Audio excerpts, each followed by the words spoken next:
The Denver Nuggets held a press conference to introduce new additions to the organization, but it wasn't the staff that caught everyone's attention.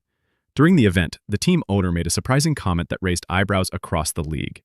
While discussing the financial limitations of the second apron, he unexpectedly brought up the idea of potentially trading Nikola Jokic.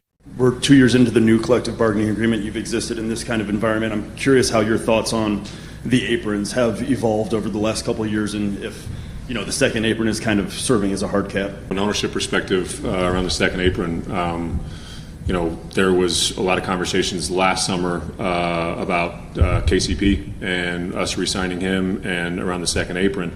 And we never really got any pointed questions about that, or at least I didn't. And it was a fascinating one because we really did every exercise looking through retaining him and what that meant under the new rules. I think that for us as an organization, going into that second apron is not necessarily something that we're scared of.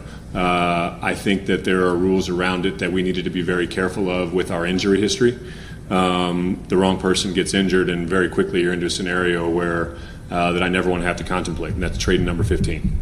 We're very conscious of that pushing forward, and providing the resources that we can when the moment arrives. But that second apron, is it a hard cap? I'm not 100% sure, but it's something that teams are obviously very aware of going forward. You guys have obviously been around Nikola. You probably, I would expect, be looking to offer him an extension over the course of this summer.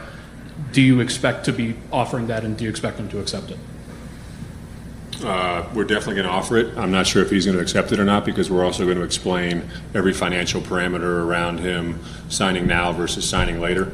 Be completely transparent. That's the way we always are, and then he makes the best decision for himself and his family, and we'll support him in it.